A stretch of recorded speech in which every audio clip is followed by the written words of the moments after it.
आदित्य ठाकरेंची केस ही कोर्टात किती दिवस चालू आहे? ही गेले 5 वर्ष चालू आहे। याच्यामध्ये सीबीआयची चौकशी झाली, याच्यामध्ये सीआयडीची चौकशी झाली, परत ह्याची एसआयटी चौकशी झाली। एसआयटीच्या चौकशीचा रिपोर्ट टेबल कुठे गेला? का नाही टेबल केला 1.5 वर्ष? ज्या एसआयटीचे अधिकारी आहेत त्यांच्यावरती कारवाई करा की त्यांनी 1.5 वर्षामध्ये टेबल केला नाही रिपोर्ट म्हणून। मग तुम्ही फक्त काय शिळ्या कडीला ऊत आणून तुमचे सगळे विषय बाजूला जावेत म्हणून आणता काय? औरंगजेबाची कबर काल राष्ट्रीय स्वयंसेवक संघाने पूर्ण चेपून टाकली। आज दुसरा विषय नाही, आदित्य ठाकरे ठीक आहे, आदित्य ठाकरेंची चौकशी करायला आमचं काहीच म्हणणं नाही आहे। या सभागृहात मंत्री उत्तर देताना काय देतात की मॅटर सबज्युडाइज आहे, कोर्टाच्या समोर आहे, न्याय प्रविष्ट आहे। हे प्रकरण तुम्हाला माहित नाही, एका सामाजिक कार्यकर्त्याने आता पण कोर्टामध्ये त्याची हिअरिंग चालू आहे। 17 फेब्रुवारीला त्याची हिअरिंग फायनल होणार होती, त्या दिवशी मुख्य न्यायमूर्ती इथे नव्हते म्हणून त्याला पुढची डेट दिली। कालचं जे पिटिशन झालंय या पिटिशन मध्ये त्या पिटिशनला आमचं पिटिशन टॅग करावं असं पिटिशन आहे, कॉपी पेस्ट पिटिशन आहे। हे कोण करते? आम्हाला न कळलं एवढे आम्ही मूर्ख आहोत का? हे काय चाललंय आम्हाला कळत नाही का? आणि कोर्टात देईल ना काय निर्णय द्यायचा आहे ते? कोर्टाचा अधिकार आहे। मॅटर सबज्युडाइज असताना तुम्ही कसं ठरवणार? आणि पॉइंट ऑफ इन्फॉर्मेशन मध्ये येते का तुम्हाला माहित नाही? तुम्ही पेपर वाचत नाही, आम्ही सभासद काय पेपर वाचत नाही, आम्हाला काय माहित नाही?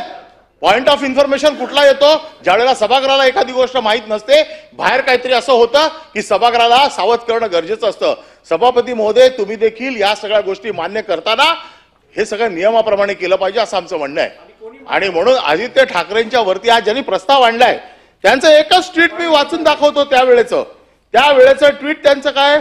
डॉक्टर मनीषा कायंदे त्यांनी ट्विट केले त्यावेळेला सीबीआयचा रिपोर्ट आला, सीबीआयने ज्यावेळेला क्लीन चिट दिली त्यावेळेला, सत्य परेशान हो सकता है पराजित नहीं, याची प्रचिती देशवासियांना आलेली आहे। दिशा सालियनचा मृत्यू अपघाताने झाला असल्याची सीबीआयच्या अहवालात उघड झाले आहे, पण भाजप आणि राणे गँगने त्याचा बादरायण संबंध जोडून थैथयाट केला। आरोप करणाऱ्यांनी आता नाक घासून आदित्य ठाकरे यांची माफी मागावी। पुढे गेल्या ह्या मनीषा कायंदे सरड्यापेक्षा फास्ट रंग बदलला। अरे सरड्याला लाज वाटली? सरड्यापेक्षा फास्ट रंग बदलला का? तर आता उपसभापतीच्या पोस्टवरती लक्ष आहे। आता आहे ना, सत्य का? नाकारलं का? नाही नाकारलं का? हे नाकारलं का सांगा मला? हे ट्विट नाकारलं का? नाही महिलांचा अपमान नाही, हे महिलांनी केलेलं आहे। हे आता त्यांचं उपसभापतीकडे लक्ष लागलंय, त्या खुर्चीकडे लक्ष लागलंय। वरिष्ठांना खुश करायचंय, वरिष्ठांना खुश करण्यासाठी अशा प्रकारचे आरोप करायचे। अरे सरडा पण लाजला, सरडा सकाळी माझ्या घरासमोर चालला होता, पळाला। सरडाला पण शरम वाटते। काय चाललंय? काय चाललंय सभापती महोदय? मला परवानगी दिली आहे, मला संरक्षण द्या। हे काय चाललंय सभागृहामध्ये? कधी पण उठा, खाली बसवा ना, याला खाली बसवा।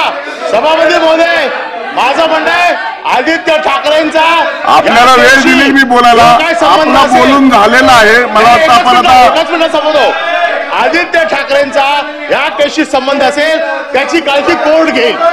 एसआयटी रिपोर्ट सबमिट नाही केला, कारवाई करा।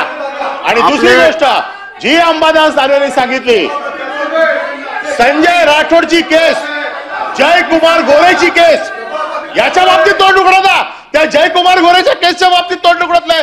त्याचे एवढे फोटो, नागडे उघडे फोटो जे आले सभागृहात, त्याच्या बाबतीत कोण बोलत नाही। काय चाललंय? काय फक्त ठरवून करायचंय? जयकुमार गोरेचा राजीनामा केला, त्याच्या राजीनाम्याची मागणी करा। जयकुमार गोरेचा राजीनामा नाही मागत, संजय राठोडचा राजीनामा मागत नाही का? फक्त काय विरोधी पक्ष कमजोर आहे म्हणून त्याला कसाही दाबायचा?